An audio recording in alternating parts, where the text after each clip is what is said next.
Hello, everybody, and welcome to another great episode of My EdTech Life. Thank you so much for joining us on this wonderful day. And wherever it is you're joining us from around the world, we thank you so much for all of your support. We appreciate all the likes, the shares, the follows. Thank you so much for engaging with our content. And please make sure that you follow us on all social media if you haven't done so yet at My EdTech Life. And also make sure that you subscribe to our YouTube channel because we love to bring you some amazing content, amazing guests, and amazing conversations that can help continue to grow us here in our education space. And today I am really excited to welcome Michelle Levisley, who is joining us from across the pond. So thank you, Michelle, for joining us today. And we're going to be talking all things AI in education, and just a lot of things that for us are top of mind. So, Michelle, how are you doing on this wonderful afternoon? I am good, thank you. It's great to be on. It's great to speak to you. It's a bit cold here, but it's good. Oh my goodness, I would love to take a little bit of that cold weather and bring it over here to South Texas where I live because we are already starting to get into our summer humidity and so on. So I will take a little bit of your cold any day. We can But swap. I'm happy. well, thank you so much, Michelle, for joining us. I know it is, we're a 6 hour difference, but I really appreciate you being part of this show and being part of our education journey here at My EdTech Life. As I see this is professional development one on one for me, but also all our guests who will be listening to this show. So before we get started on our topic, Michelle, can you give us a little brief description and what your context within the education space is? Okay, so at base, I'm an educator. I qualified as a teacher over 20 years ago, so quite a long time. And then I currently now work in education part time, and I also have my own consultancy where I advise schools on their edtech acquisitions, but I also advise teachers for free on how to make those choices the right way. So quite a varied career and lots of different things that I do, but I love it. Excellent. Well, that's wonderful. And it's always great for me here to have amazing guests that obviously have different perspectives, different experiences, and not only just here in the US, but now that we get to hear how things may be overseas as well. This can help us also learn from one another, see what is happening, and see what we can do better, what we can improve on, what are some of the positives, what are some of those things that may not be so positive to look out for, because as we know, everybody has different experiences. But let's dive right into our topic. And of course, we're going to be talking about all things AI and education. And just a little bit of context, too. I have been following you on LinkedIn, and we pretty much are part of that same circle where we're commenting on each other, just sharing, and sharing resources. And obviously, we're those cautious advocates, I would say.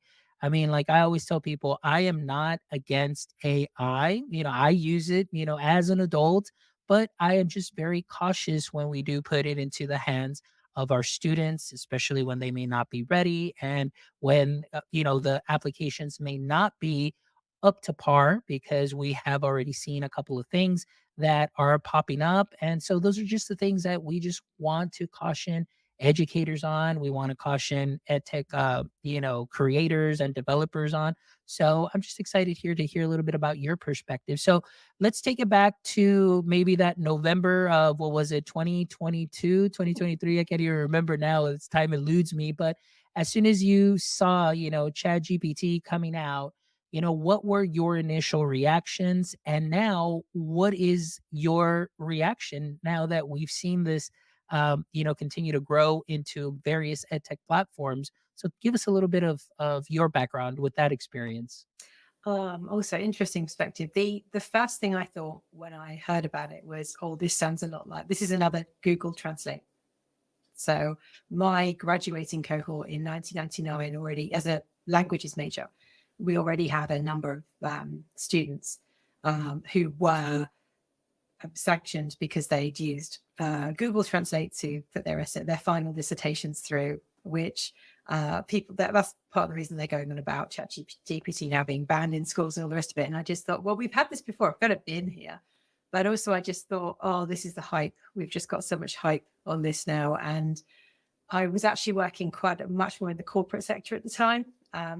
I've interestingly worked with several organizations which say they use disruptive AI for different things. And it's always ended up needing a human, often with a stick, to come and do things. I can give you an example of that later on, but I'm not lying, so or exaggerating. So, and I love technology, by the way. I'm not, I don't even mind. I don't even think Luddite is a bad term to use for people. I think it's perfectly fine if you just like paper and pen as well. But yes, I remember thinking, oh, um, this probably isn't great because I work a lot on the cybersecurity side as well. And then I was very concerned about education and the corporate world being very much taken away, swept away with this hype, instead of using the discernment that perhaps we should expect from these sort of things. So, but I think there are reasons for that. But I could go on forever. By the way, Yeah. so, but yeah, quite a lot of hype.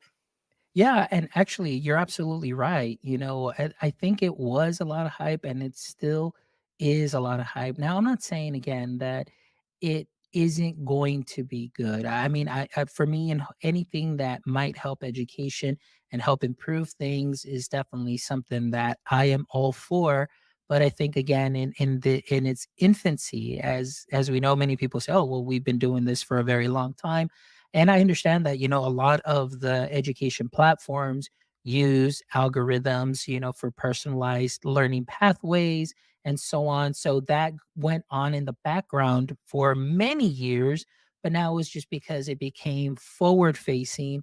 And, there is some familiarity with it. Obviously, any of us who have these little mini computers, in our hands on a day-to-day basis, some of the smart technologies that we have in our homes, things of that sort. We are very familiar with those, but we don't make those connections. But as soon as this thing came forward facing, which is, the artificial intelligence, then, things, there was a huge hype. And now all of a sudden you saw a lot of businesses come up, and obviously a lot of businesses in the AI, in the education space, I should say. Mm. It's amazing how much attention just those two letters gardener once you put it next to your name, because there was a lot of education apps that are out there that just had a regular standard name, and then all of a sudden it's like they add AI next to it, and it's the craze. It's like, oh, I want to use that, and I want to use that, and so on. So, there is a lot of hype. A lot of the technology conferences that I've been at, a lot of the people that I've heard talk, there is a lot of hype around it, and we're just here to simply be part of that, see what's good, but also, we just want to make sure that we're seeing all parts. So, tell me a little bit about now your experience now seeing this hype, and then what it is that you may be seeing in your local schools and your local trusts. Has there been a change? Have you seen maybe students being more successful, or are you seeing this where it's still causing some teacher frustration just because it's so new? What is it that you are seeing on your side? I think the UK is particular. It's a bad example of the edtech landscape. Um, I think the first thing I would say before anything is when we hear people talk about AI, we have to ask them to define what you mean by AI, and that often cuts through the hype because they're just saying it in the same way that most, if you teach middle schoolers, you've probably heard them say skibbity. It's the same thing, right? It's just using a word because all the cool kids have used it and you don't even know what it means, and the meaning changes every 5 minutes. And AI is a massive area, it's about computational models and statistics and things. And there are people who I followed for a number of years, like Dr. Timnit Gebru and Dr. Emily Bender, and people at the DAIR Institute, that's DAIR, who do amazing work on it. And I would love to see us talk about them and people reference that. Like you said, the research more, that's not what's happening. And the ed tech kind of landscape, if you like, if you think about it like a little dome, a little bubble, is such a mess. It's an ungoverned mess that we somehow trust. And then you're adding the thing I would say, the remark I would say certainly about the UK, and what I'm seeing globally really is that the AI is being used to bring things in rather like a Trojan horse. And I don't mean, again, I'm not saying it's all bad, but I am shocked at how easy it is to bring really terrible things into schools, um, just by saying AI. And I actually I don't really see the students using it a lot. I haven't done any, research on this. I can't say, well, 80% of the, I can't say that. And I don't really think there's much research been done on that. I have looked around to see, well, what are they saying? Because there seems to be a lot of people saying, well, students are going to cheat. And they're actually, are they? I think the use of AI, well, and in that sense, really more, and when I say AI, I mean like LLMs or AI Gen, is being done by teachers. And they're often not even aware that they're doing it. So I would say that I'll give an example of the platform we use here for learning, like Seneca. I don't know whether you use that in the US, I don't know. Um, but it's a lot of subjects have homework that you can set on that. You can do lessons. It's all IT based, but it's not like having a textbook. A lot of it is appearing to be AI generated. And then you look at things like Quizlet and Kahoot and Bookit and all these other things, these other platforms, which have been super useful forever, but now they will auto generate your answers, so it takes time. So I really see it more as a teacher tool, but I think there are risks associated with that perhaps we're not considering. Yeah. Maybe we should. Yeah. So No, and going back to what you're saying, you're absolutely right. It's just sometimes, we think about this and a lot of, like you mentioned, textbooks. A lot of our adoptions now, everything is online. And now they're adding those components where it's like, hey, here, create this quiz, create this, create that. But then you don't have a physical textbook. I mean, and I'm not saying like, okay, we need to have one, but at least, something tangible. For me, I'm still all about student engagement. Color pencils and crayons do just as good as, a lot of the technology that we have, and especially the Chromebooks and so on. And this week, it was interesting this week from one of my colleagues. We're doing state testing, and, they're talking about how students are just using a lot of the technology day in and day out. And I hadn't heard this phrase yet. Maybe you have, but they called it Chromebook face. And so it's like the kids just have Chromebook face all day long where they're just sitting there on their screen and that's it. That's all they're doing. And of course, you've got the teacher tools where now you can go in and it's like, hey, I need, a quiz on the water cycle. Create it for me. And now it creates it for you. But one of the things that you hit on that I wanted to actually kind of bring to light and emphasize was kind of the danger, but the bad habits that can happen. And that was one of the things that from the very beginning, knowing what I know and in my experience in the ed tech space and working with teachers and adults and so on, is the bad habits that can happen that once they go in and put their input in and say, hey, I want a quiz on this or that, they get that output that's gonna be gospel to them, and they're gonna just say, "Boom, I'm just gonna go ahead and share it immediately without even revising it," because they trust this mathematical equation, this algorithm that is predicting the most common word that would happen or come up next to just say, "Hey, all right, I trust you 100%, and let's go ahead and do that." One of my concerns was at the very beginning too is that a lot of the platforms did not have our standards or were not aligned to our state standards, mm, which now many say they do. But one of the things is when I look at their platforms and then I look at terms of service and then I look at who they are connecting to, their knowledge base only goes up to July of 2023. I think that was the last update. Texas is going to adopt some new state standards for this coming year. So I want to know how they're going to go ahead and work that in if they're plugging in into this other platform, to, produce their content. So those are some of the things that I'm questioning that a lot of people may not think about because they say like, well, we already have our standards here. We're aligned, but are you really? And then when I put these specific standards in, or am I really getting the proper output based on these standards and what my state is teaching? And that to me is what really scares me that they're not properly hitting on all of those learning components that the standard uh, expects from teachers to teacher students and that student expectation at the end. So, I mean, a lot of things to dissect there. What are your thoughts on that? Oh, I could say quite a lot. So the first thing is, like I said with the Trojan horse, to just circle back to your point about your concern. I've got several points to make here, but the first one is, and this is maybe controversial to say, and I don't want to be to sound like a conspiracy theorist, but we know as people who work in education, we are here for the students, and we know how hard that is, and we know how much wherever you are geographically, I'm not trying to be political here, but wherever you are, there will be politicians on every side who don't really like teachers, because what we're doing is we are helping, we are there for equality. We are the last, or we're often the only chance some students have, or some families have, to get to better themselves. That's why kids get through, and we've still got first gen college grads. We've still got so many children who come through from really deprived circumstances and still achieve. And there should be no barriers to that. We're here to make sure that happens.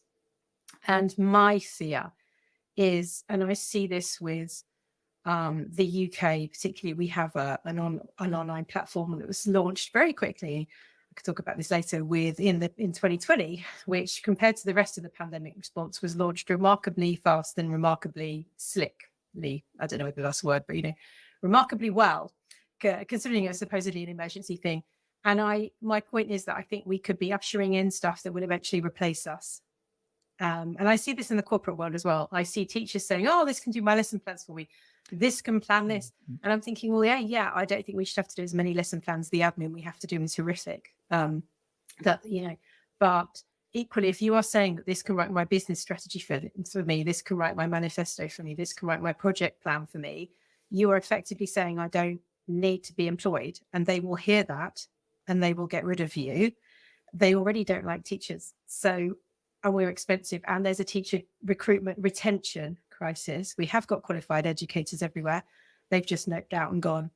And I can't help feeling that already with, Carnegie Go having issues, but being brought in, Oak National being brought in, a lot of the Harvard's got AI Gen courses taught by a tutor.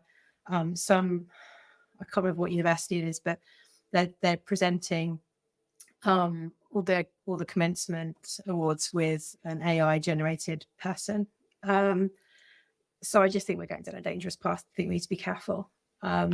And the other point I would make is that even when I've been in the corporate world, and I'm not the only person who has experienced this, this has been something we've talked about a lot, especially when we go in as consultants, but I have had my work corrected using ChatGPT by adults who are supposedly smart, articulate, well-balanced, discerning people. And I have had entire documents edited to the point where they don't make any sense at all. And then had to go back to, and I can tell because I've had decades of working with Google Translate. So I understand, well, Google Translate generated work, and I can tell. And because I write, I can tell as well. So, and also because it simply doesn't make sense. And you'll go back to these people and you'll say, where did this come from? And they'll be absolutely adamant that it is the truth. So I think if we've got adults doing that, we really need to be careful. And then, of course, to your point about, is it even to the standard? And I don't think there's much appetite for people to even care, because the EdTech companies do not care. I mean, this is broad strokes, and, I'm not trying to say anything litigious, but I don't really think they care because they're there for profit. And they're not, these aren't textbooks that are carefully edited like they used to be by 3 or 4 people. And if you're a teacher, you used to maybe get an editing contract and you'd be super excited. This is just dragged from the internet. So it's not even necessarily accurate. So you risk these children getting, as you say, not just a standard content, but deeply inaccurate, biased information that they could be taking as gospel. I think Yes. that's a real risk. So, Yes. No. And one of the things that I want to hit on too as well, like you mentioned, yes, there isn't a teacher shortage. There's plenty of teachers, but it's just the workplace environment, things of that sort. There's a lot of things against education right now, and it's causing a lot of that frustration. And you've got some wonderful educators that are stepping out of the education field. Now, right now, when you were talking about that, I remember a guest that I had probably over a year and a half ago, like coming back from COVID. Her name is Maggie Perkins, and she is very big on TikTok. And she was a teacher, or teacher, transitioned teacher, coming from education and going into, the corporate space. And I remember her saying, that because of this teacher shortage and that it's only going to get worse from year to year, that she saw that school was pretty much going to be a gym full of kids with 2 or 3 proctors, and the kids are just gonna be on their Chromebooks, that's it, Yeah. working there all day. So I can imagine that there's gonna be a platform there, there's gonna be some sort of AI that's gonna be grading all that content, because for 3 proctors or so, that would be there. And again, I'm only saying what she said. I'm not saying that this is happening, or that, this may be happening in our distant future, but I'm just saying that one of the things too that concerns me, and I always thought about this, is that there are a lot of teachers that say, no, AI is not going to take our jobs. AI is not going to take our jobs. But then I see the teachers, like you mentioned, outsourcing everything to AI. It's like, give me my lesson plan, give me my lesson, give me my worksheet. And now, mind you, there's a lot of great things that I do see. For example, when I was in the classroom, one of the difficult things that I had was being in the area that I'm in, that it is predominantly Spanish speaking in my area. Due to a lot of the manufacturing that was done over across the border, there was a lot of students that would come in from that Korean, a lot of students that came in that were, from Israel. And so we had multiple nationalities there. And then all of a sudden they would have to come in, be in my fifth grade classroom. And if it wasn't for my iPad and Google Translate just to help, be able to communicate and communicate the lesson and communicate the content, that Mm. really helps. So I can see where now, if I have a student that comes in, I can easily go and translate, and, create something, maybe even the lexile level of a reading immediately on the spot. So I can see the good in that to help us in that aspect. But one of the things is too, when now we become over reliant on it, and then you have content specialists, let's say in a district, now people are maybe saying, well, do we really need to be paying these people, the content specialists, this much, when teachers can just pop this into ChatGPT and they get their lesson, they get the worksheet, and so on. And then you start asking those questions, can we downsize and make profit? And that goes not only maybe in education, but also in the corporate world. With We're seeing a lot of layoffs too. Now, I'm not saying it's because of AI, but AI is definitely making some of those menial tasks a lot faster. And talking about Dr. Emily Bender and, her podcast, they had Karen Howe, who was a Mm. reporter also for, I believe, The Atlantic. And she's saying, how Google, with an unreleased LLM, was saying, hey, we're going to pay reporters, and we want you to create 3 stories per day. And if you meet this quota using our LLM, then, we're going to give, I guess, the company a stipend.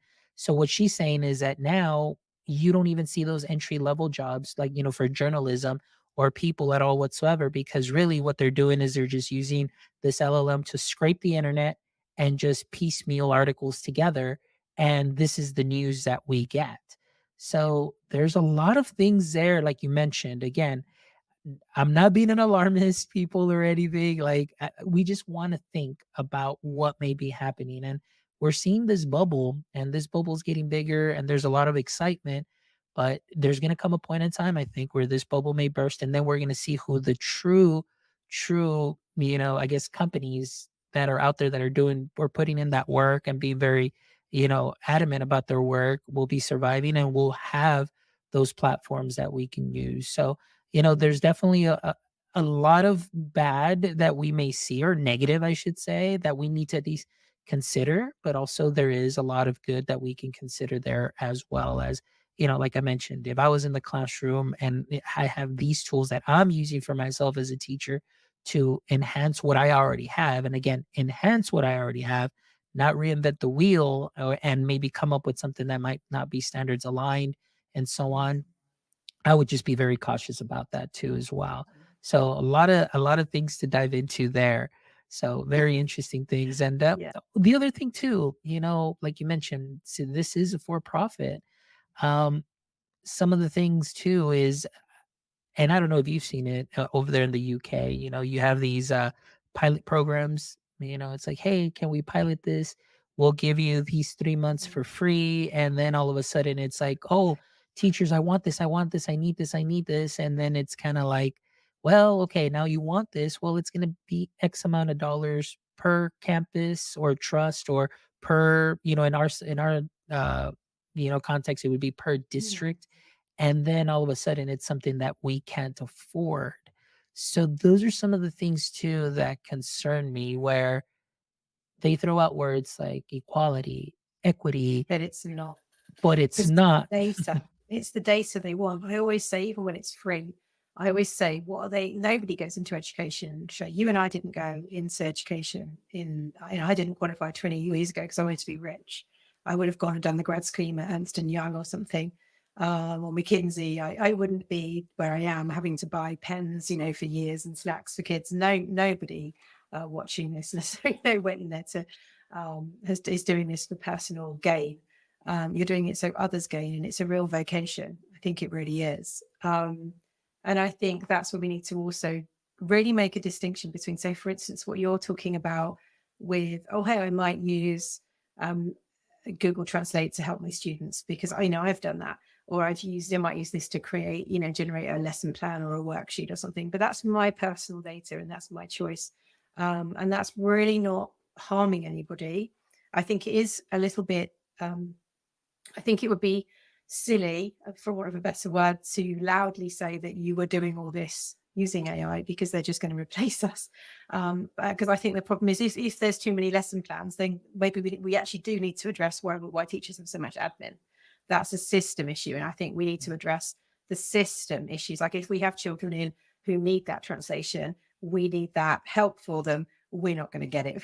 but Mhm. at the same time, that's the system issue. But if you're using a tool and it's just you using it, like if I use Kahoot, or whatever else, that's my data, my credit card data with respect. And that my kids never, they register with just like a username, they log in with. It doesn't really take anything more than maybe their mobile phone, something somebody tells about their mobile phone, potentially. It's not asking them for anything else. I don't tell them to create accounts or anything. But if it's, a homework app or a work experience app, we're not getting meaningful consent. There is no meaningful consent for EdTech because you cannot consent for something that is required. So it's like this platform you sent me, can we do this? If I'd have had an objection to it, I could have written to you and said, hey, can we use a different one? Because we're adults and we have that kind of flexibility. Or I could just said, you know what, I don't want to do this, for instance. There weren't any issues with this, by the way, I'm just giving it as an example, but you can't do that as a student, can you? So there is no meaningful consent. And then when you look at EdTech, if you look at, I don't go on Twitter anymore, but I used to go on Twitter and do hashtag VC education. And if you go into these spaces, a bit like when you go to the EdTech conferences, it's horrific because they're all talking about the monetization of the data. They're not, and they're talking about all the things that I get in the corporate world as well that don't make any sense, like metrics and engagement and stuff that they're meaningless. They don't mean anything. But you can have a dashboard and you can make it a truth, but it doesn't mean anything. I can have a dashboard now, present it to you and say, well, here you are, look, 60% of them did this, and in the red, there's this, and in the green. And you'd be, oh, that's great, Michelle. And it might look great, but if you ask me to drill down a bit and say, well, what's the impact of this? What's the Mhm. outcome? And that's what we work with as educators. We work with impacts and outcome. Exactly. And But I I mean, would just say that there is so little regulation around EdTech. And I sent you some links that you could, because the internet safety labs have done a really good bit of work that I think all families and educators should look at. And it's actually giving you very similar to the work that CISA are trying to do at the moment, but ISL have gone further and they've given scores to all of these EdTech apps, and pretty much all of them are in the red for very high risk, right? Because they are sharing data with up to 200, maybe 300 third parties. And I'll give you an example of one work experience app. I'm not going to name it because I don't want to be litigious, but There's a work experience out here. I know it's in the States. And it's one of the only ways that you can get virtual work experience, really. And it's got all these companies, and it looks great, but it will share tracking pixels with Meta. So every student who has an account with that platform will have a shadow account, even if they don't have a real account with Facebook. So we tell students, oh, be careful of the digital footprint, don't send, saucy pictures, and be careful what you say online. I'm sure you've done that even with middle schoolers and all the rest of it. We do it all the way up, but then we are around the back. It's kind of like saying to them, eat healthily, but we're giving all the food in the canteen loads of salt and sugar, and, and we're giving them McDonald's every day. It's so disingenuous for us to be doing that. And I think as well, the last point I'd make is that when we talk about bringing AI into schools and people are talking about how disruptive it is, I just want to say you don't need it. We need more early rejectors who will just say move slowly and break things. Because I always say, okay, AI is great, but does your app even have multi-factor authentication? Does your app have a delete account button? How easy is it for me to delete my data, find out where my data is going, and what data does your platform, app, whatever, collect and share? Because maybe let's get the basics right first before we start going, oh, it's using AI, because like we've said, it's great, but we can stop for a minute. We can pause, pre-K pause. We can do this, and then we can kind of go, okay, let's get the basics right, because most schools are still running an outdated version of Windows or something. Most schools will still let you bring a USB plug-in to present, which is absolutely not allowed in most businesses, right? So the IT in most schools is creaking as it is, and then we're trying to pretend that we can just bring AI in the same way that Netflix. If you work at Netflix, you could bring AI and do all these fun things because they're really up to date and they really know what they're doing and everything else is in order. So cool, let's bring this in now. But I'm not convinced. Having worked, especially in the US, I was working in a number of schools for a nonprofit that had computers. We had Chromebooks in schools and we were using them. I won't name the nonprofit, but they had it was a reading program. So these students in middle schools would Skype out to partners in different corporate organizations and read on a reading program. And it was great, it worked, all the rest of it. But that was free for the first year. And then we charged them, which was, again, I mean, this isn't even AI, but when I went in, I took over the role and I went into all these schools, which were mostly disadvantaged schools, by the way. The principals had no idea for the most part that was even in the school. So we had a Chromebook sitting in a classroom where, 10 children a day were Skyping out to people at Cisco and Apple and Google and having reading them on a program that wasn't even necessarily district sanctioned, right? And the principal didn't know. So I question whether or not we can be acting like bringing AI into school is going to be something that everybody's looking at. Everybody knows about, because it simply isn't the case. I'm not criticizing those principals or those teachers, by the way. What I'm saying is it's very easy I'm showing that as an example as how easy it is to get EdTech into schools. Nobody has a clue. So how can you regulate something when nobody has any idea what's going on, really? It's a bit like whack the rat, isn't it? That kind of fairground game. I don't know if you have that in the States. You have cornhole, but I don't know if you have like whack the rat. So. Yeah, no. And you're absolutely right. One of the things that I see too is, and I was like that, until I started working on my, doctoral coursework and started doing research. And I was like, whoa. So, I mean, I would go to a conference, learn all these tools, and then just bring them back and just say, okay, guys, this is what we're going to do. We're going to get on this and okay, like, let's open up accounts. Everybody, whatever the case was, it doesn't matter. We'll figure it out. And everything usually was just single sign on and so on. And let's, bring in this app and this app and this app. And because I was the one that was excited about it. And so every conference I went, I would come and bring and say, okay, now we're going to do this and we're going to do that. And some of it worked, some of the students were okay, and you did see some progress. But one of the things is that just engagement doesn't always equal learning. Students can be engaged, but it doesn't mean that they're learning. And so sometimes we think, oh, but the students are engaged, but are they really learning? And that's where Yeah. I was talking about the research component of it too, as well. I don't think we have enough research yet. I probably, after this first year, this is where we're going to start seeing, is this something that is, number one, sustainable? And is it something that is actually helping our students continue to succeed? Because I remember, are the graduation rates going up? Are students, you know, uh, are their test scores going up?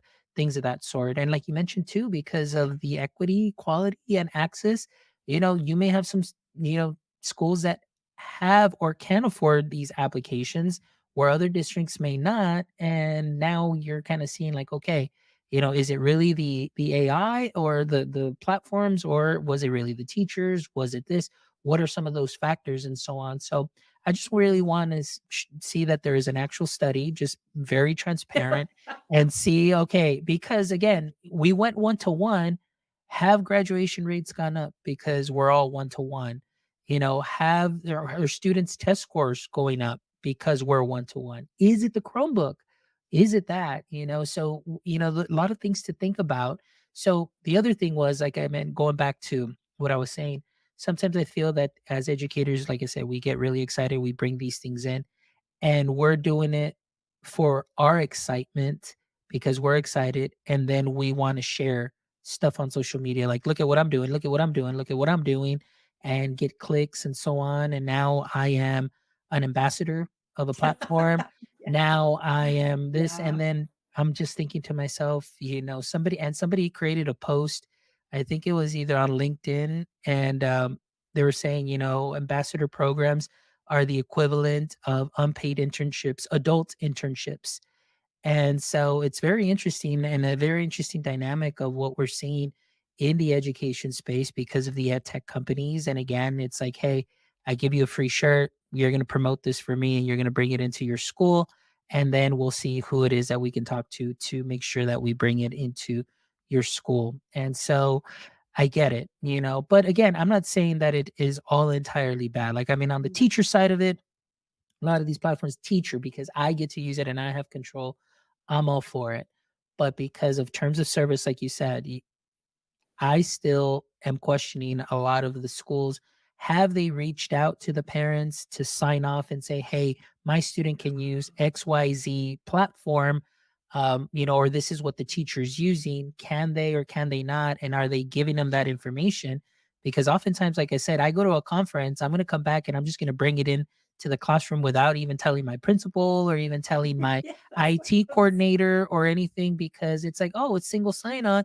Okay, and they play it off real easy. It's like, "Oh, you don't even need to create an account. Just you as a teacher create an account, import your Google Classroom, and all your students are Mm. rostered, and there you go." Because they're logging in through Google Classroom, it's not gonna pick up any data. But then I go look in the terms of service, and then they make it look real nice until the end, and then you have to go in through a couple of pages deep and say, it says, "We do not use your data. We don't keep this. We don't keep that." But then there's another section, if you continue, it's like, well, the data that is used for our third parties, and this is some of the data that can be used for our third parties. But if anything which should happen, we are not held liable. You're going to have to You fight our yeah. third party, which it'll say there clearly who they're plugging into. And I'm thinking to myself, you've got this school district now that's going to go up against this tech giant and go into litigation with them. Do they have the money to afford that and go into that? And then meanwhile, the platform gets off scot free because it's like, hey, you signed this, you said, and you took the risk. And so just because this didn't work on my side, it's not me, it's them. And so see you later. The other thing that worries me that I've mentioned many times is that because of how new this is, a lot of platforms coming in saying, okay, let's sign, oh, yeah, we'll give you this deal for 3 years. How Yeah. do I know you're going to be here next year? And the reason I say that is, what if OpenAI does an update and just like they did Dev Day, and that hurts a lot of these platforms that are out there right now plugging into this, and all of a sudden they're gone. like we did see, when Dev Day came out, and then now you can create your own GPTs. It's like, well, why do I want to pay $5 a month for something that's going to read my PDFs when now I could pay, $20 a month and get unlimited PDFs, and I can create my own GPTs to do all of these tasks for me. So why am I going to do that? And now that company goes under. So those are some of the things that I think about, that I don't know, maybe sometimes I think to myself, is it me? Am I the problem? Like, am I being Am I like, the drama? Yeah. yes, am I the drama? Like, am I being I too ain't over the drama. dramatic? And I know No. that it probably seems that way because there's so much hype on the AI space and so much of that positivity from teachers that are loving it. But then I see how the apps are, they're just taking advantage of you. They're Yeah, giving I you a don't know if the shirt. teachers are a- loving it though. I don't. And Yeah. yeah, and then so to me, I was just like, I don't know. So again, very cautious advocate, just like I'm going to give credit to Dr. Nika McGee, who coined that phrase because I hadn't heard it. So cautious advocate, and Nika McGee is also a wonderful, Mm. wonderful educator to follow too as well. And I definitely recommend everybody follow Mystery AI Hype Theater 3000 with Dr. Emily Bender too as well. So those are some great Mm. resources. But I did want to share this. I know you sent this to me, some resources, and these will be linked, but I did want to share, we won't go too much into detail. I'll kind of scroll real quick through this.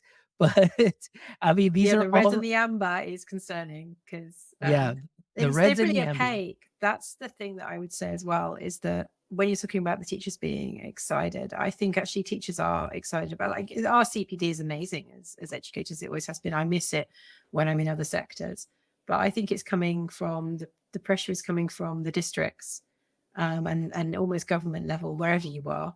Um, you're told as a teacher that you won't get paid to the next level, or you won't be considered innovative if you don't use tech and if you don't use AI. And I've seen, especially in the UK, a lot of schools being pushed to do that before they're ready. And that seems really wrong to me, because actually, and I'm seeing a lot of educators, especially in the States, and I think the US discussion around EdTech and terms and conditions is actually more advanced than ours is.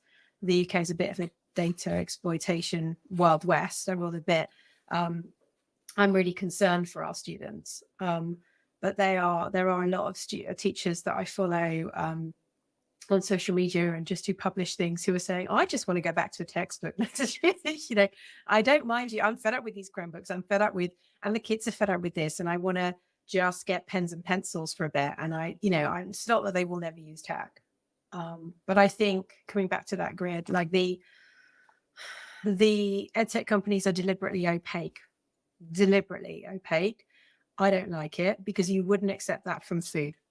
Like, if you go to Walmart or Trader Joe's, or if you're very rich, everywhere, and you're buying food, you wouldn't accept a red label on something saying it was highly risky, but look at how many of those are red. And we trust EdTech so much. But when I was a privacy officer for a school, I had an absolute nightmare, because people were signing up for stuff. Like you say, you go away and you sign up, and they don't really think about it because they're not asked to think about it. They're asked to think about data protection and safeguarding. But you are so fantastic. You're signing, you're using tech. Amazing. We love what you're doing in your class. You're so good. Come and look at Mr. X. Come and look at Mr. They're doing this. And it's like, oh, I feel really special. I got a gold star. And that's part of the reason, is even if they're asking questions, because I sent my staff out to, well, they weren't my staff, I wasn't the principal, but I sent the groups of the people who I was talking to, my coworkers. I sent them out and I said, can you just ask, if you're using a tech platform, can you just send an email to their data protection people? Try sending an email to the data protection person, the privacy person at an ed tech company. It doesn't exist most of the time. And one company in particular lied multiple times to this teacher, who, as if she was stupid. And I'm not saying that you have to have a PhD not to be clever. You cannot have a college degree at all, or you can just have your GED. I'm not going to patronize you. But this was a woman who was qualified as a pharmacist, who'd just come into education, right? Because she wanted to teach. Super bright woman, much more clever than me. And they were fobbing her off with lies about, oh, it's too bit encrypted and rubbish. It's just absolute rubbish. And saying, oh, I'm the data protection person. and lying to her about stuff. And I basically took over the email. She forwarded it to me. And I said to this man, I said, well, apparently, I don't know who it was. It could have been anybody. And because I said, I've looked you up on LinkedIn and it says you're the front end developer. If you were the chief privacy officer, you'd sure as hell be saying that because you'd probably be paid more. And it's, but like you're front end dev and everything you talk about on LinkedIn and on your blog is development. It's nothing to do with privacy. So they just sent out a member of staff to just lie to somebody who was perfectly capable of understanding or could. So that's my problem, that they are not transparent. And when we do ask teachers to ask questions, you will not necessarily get the right answers. So you have to work with your IT or your legal or somebody else. And then that involves a whole other bit of work. And I can't really see that happening very easily. But the last thing I would say is these kids are different. These kids are built different. And whereas 5 years ago, we might have got away with it, we are going to be held liable as individuals, as and as schools, because this lot that have lost their college graduation, they lost their high school graduation. They're protesting out there now. They're not even going to get, degree graduation. We've taken everything from them. And the younger ones are now seeing that. I mean, Gen Alpha, good luck, because if we think we can get away with abusing their data, getting their digital footprint and sharing tracking pixels with Meta because we've made them use a certain platform and we said, oh, it's disruptive AI, it's useful for you. Or if we've used an LLM to set their homework and set their testing, but they're scoring low or they're not at the level they should be when they go on to college because the products didn't have the up-to-date, like you said, the up-to-date testing standards or anything, they're going to come for us. Yes. I'm not saying, oh my God, I'm scared. I'm saying we should be mindful that these are young people and they are built differently. Yeah. And they have lost a lot of hope and a lot of trust. And I'm waiting. There are lawsuits already coming through, class actions and things. And I think that is a movement that we could see building. And I think it will be the consumer, the students that will drive that more than it will be the teachers, because I just don't think the teachers are in a position workload wise to do anything with the best will in the world. Yeah. I don't think many teachers have that time to do that. So. And that's saying, like you mentioned, they don't have the time. And that's one of the things that I feel, and if you notice on LinkedIn and a lot of other platforms that, oh, we're having this virtual, conference and this and that. And then their quote will be like, help fight burnout, help do this. And so they're for myself, I'm thinking companies are preying on the teachers burnout, on the teachers just being tired, and they're saying, hey, we've got the solution for you. And I'm going to go back to, I forget what episode it is, but Dr. Kip Glazier, who said, and she coined, and I heard it there, and I'm just giving her credit for this phrase, tech chauvinism, where the app will say, hey, I can do this better than you. So just plug this in and we're going to be good to go. And they prey on that burnout, which, like you mentioned earlier in the show, a lot of it is systemic and it's things that need to be reconsidered all the way from the top down that need to be addressed. And that's why teachers are feeling overwhelmed, because it's like every year admin will say, hey, we're going to take this off of your plate, but in a very coy manner. It's like, hey, I'm going to give you these other two things subtly underneath that. But we took one thing off of your plate. You no longer have to do this.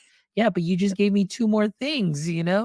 So that's the way it goes. And so those are some of the things there that need to be addressed at that systemic level within a district, all the way from the top down, and making sure that those things get taken care of. But a lot of that is come to our conference and we're going to show you how to get rid of teacher burnout, or relieve your teacher burnout, or if you're burnt out, use our app and use this and use that. And then oftentimes too, a lot of the people that are giving, or the main speakers, are people that have been far removed also from the classroom and are not currently in the classroom. And I think it would be more effective if a teacher, who is using this, is the one that's, providing the training and the service and so on. But then at the same time, it's like we need to dive into that app too. It's like, let's look at the terms of service. Let's look at that privacy issue. And I think at this time, it's just we've reached that level of frustration and desperation where It's like, just give me something to do and to be able to use and to help my students. Because I know that we all mean well, but do those apps mean well when they're, using uh, an API that's plugging into OpenAI and then saying, yeah, this is our platform. If the thing goes off the rails, you can't put guardrails on something you don't own. And that to me is a problem and an issue there, that when we Yeah. start seeing, the outputs that are coming out, like I mentioned to you, that Canva incident of a TikToker that went in and put into Canva, I'm looking for a picture of ankle bracelet worn by a juvenile, and the outputs were just, it blew my mind. Then I went in and I put in, I want a picture of a janitor standing in a hall, and then all the janitors were just one specific race. And then I clicked again to regenerate, same race, and it wasn't until the third and fourth iteration that I got a different race. So those are some of the things that are out there that are very scary that we're not thinking about, and slowly it's going to start creeping in. And how are we going to handle that? And how are these platforms going to handle something that they can't control 100% because they don't own the large Yeah. language model, or whatever it is they're using to generate these outputs? And that to me is very scary. Man, I miss books. I Eh, I miss the, we only a few years ago we had like online textbooks, and mhm. those were great because those were still, and you could edit those. It's easy. Because I've been in the corporate world. We've gone in and we've gone, right. We've got this for one client. We need to edit it. We need to put it in different language, or we update the photo. It's better because at the moment we don't know, and I do feel very sorry for educators because, and I'm on their side. And that's part of the reason why I still go into classrooms and do some teaching and work with schools and in them, because as you say, you have to have that relevant experience. You have to know what you're talking about. You have to see it. Um, and I don't think it's the responsibility of the educator of the school really to be, I do think they have to check terms and conditions and things, but I think that before anything comes near a school, it should have gone through, because you don't go, it should have gone through some checks. And I know Mhm. CISA are trying to do this, but it's really it's kind of a voluntary thing, and yet you've still got hundreds and hundreds of EdTech caps that are bad, and it's not on you. Like if you or I go to I don't know, Target and want to buy something, we trust that the meat that we buy, the product the spray we buy, the diapers you buy for your kids, whatever else, is going to be already checked. Like you might look at a label to check for peanuts or other Yeah. things, or is it organic or whatever else? Where has this come from? All those things as a consumer, but you trust at base that it's safe for you. Mm. And when we find out like that there's lead in something, where it's a massive scandal because you've broken that consumer trust, and consumers that you're not expected to go to go into Target with like food testing kits, and because why would you? So why should educators have to do all that work as well? They haven't got the time. They haven't got the time. Schools aren't, like offices where you can just go and walk down the corridor nice and chill, and like somebody will be in their office, or you can just hit them up on Teams and then, hey, yeah, sure, meet you for coffee in 10. Like it's just not like Yeah. it's chaos from the moment you get in to the moment you finish, which is very long hours. And I think the problem is that teaching is a real job. Ed tech and a lot of people working in it, it isn't a real job. I mean, most corporate jobs I've had haven't really been real. I always think, my God, I'm sitting here having a coffee, not really doing much, sitting on a call. And yeah, I used to be, I was full-time teaching, standing in a room trying to stop everybody from trying to stop anarchy and trying to get learning done. And it's a real job. So when I talk about checking terms and conditions, I don't want it to just be on educators saying that's unfair. How are they supposed to do that with all the social work we have to do? Um, with all the planning somebody has to do. Mhm. I mean, I say all the time, like people would actually pass out if they had to do even 1 hour in teaching. A lot of the time nowadays, it is an intensive job, Yes. and that's why people are leaving, because there's just too much, Yeah. But I think we do need to, but the government needs to be doing that. And the FTC are, by the way, doing quite a bit, but they rely on people reporting. And I think it's a sad reflection of how far we've come. That's the last thing I'd say, that when I left education in the UK in 2006 and we moved overseas and I worked in schools overseas, when we left, the unions were telling us sort of 2005, six, they were saying, oh, don't be on social media. Don't be on social media. Lock everything down. There's this new site called Facebook. Be careful. Hmm. Um, and I could have made a lot of money. My God, I could have been rich by now, because I was saying, I want to create a website where they can have their homework and stuff. And I was told by the district, no safeguarding issues and all the rest of it. You can't do it. I mean, look where we are now. And then I've come back. And when I came back in 2018, I was shocked, because the way it was in the US and France was very different. And I had school principals telling teachers to get the kids on Twitter so that they could like posts from the school. Why? We're just obsessed with this. And then just the amount of parental apps, homework apps, Yeah. the platforms and things, which is all good in some ways. But the fact, the school was closed once, and we had four parental communication platforms, two apps, and we had two different websites we had to log into, and they still couldn't tell us that the school was closed. So we all turned up. So you're not even using them, but you've just got them. You've just Mhm. kind of, so I think there's this pressure to be techie and to do things, and we're not really thinking. And also the other thing, also, I just forgot, it really concerns me the way that schools are putting photos of children online now as well. Like, I would say with the image, like when you talk about Canva, those images are brought from somewhere. So I say to schools, don't use any pictures which have the children's Mhm. faces. Picture them from the back, because those kids, that all those images are going into some sort of AI generated thing now. And I think we have to act accordingly for those students. You might not ever know that your face has been part of some Mhm. database, but I still don't like it Yeah. because they can't No. meaningfully consent. Yeah. No, you're But absolutely right. it's another thing. That is one of my biggest things too, that I'm like, how do teachers get away with showing student faces? Because you need to get permission. And some teachers will say, well, I got permission from the parents. I was like, but wait a minute. I mean, it's like you're working for this broader entity.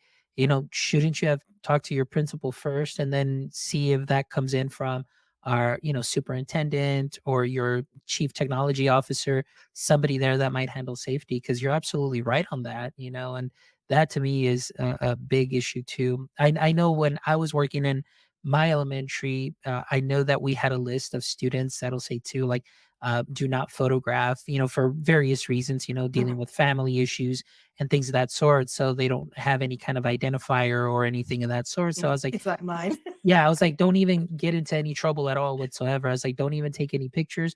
Or like you said, if you do take a picture, it's just something that's going to be, from the back where the students are doing work or anything. But even Yeah, then, nice those and pictures easy. shouldn't even go on your personal accounts. They should be, on school accounts too as well. So those are a lot of issues there too. But again, it's very interesting times that we live in, and boy, how times have changed. And Yeah, the conversations that we're definitely. having, and that's interesting. So, but Michelle, I would just want to thank you so much for your time with me here. I know it's a 6 hour difference and everything, but thank you so much. And I'm glad that we were able to make this show happen today. And thank you so much for your insight, your experience, and all the great things that you shared, and these wonderful resources too that will be there on our website and with the show notes too. So thank you so much. But Thank you. before we wrap up, Michelle, as you know, I always love to end the show with the last three questions just to kind of lighten the mood a little bit. I know we've had an interesting conversation, a lot of things there, but let's lighten it up a little bit. And so let me finish off with the last three questions. And so, question number one for you would be: as we know, every superhero has a pain point or something that causes a weakness. And for Superman, if you're familiar, kryptonite was that pain point or that weakness. So I want to ask you, Michelle, in the current state of education, what would you say is your current edu-kryptonite? The entire system needs to change. So yeah, that's my biggest thing, because I think a lot of the problems we have, if you wanted a real specific example, school uniform that we have, you don't have that. So yeah, that's a real issue for me. I hate it. Is So, and you said it's the school uniforms? yeah, Okay. so yeah, they are terrible, uncomfortable. You would get better behavior if you had them in comfortable clothes. I see. Oh, it's very similar here, like in the US when we say like, why can't just teachers wear jeans all day? I mean, they're in comfortable clothes, they'd probably get more done, but it's like, no, you can't wear jeans only on Fridays, or it's like, oh, you have to pay to wear jeans. So it's at the beginning of the year, pay us like $25 and then you get a jean pass once a month, or something like that. So yeah, very interesting. And I agree. I mean, the more comfortable you are, the better you're gonna move around. Like Yeah. you're still, professional, but it is what it is. But yeah, so hopefully that'll change. All right, question number two, Michelle. If you could have a billboard with anything on it, what would it be and why? Move slowly and fix things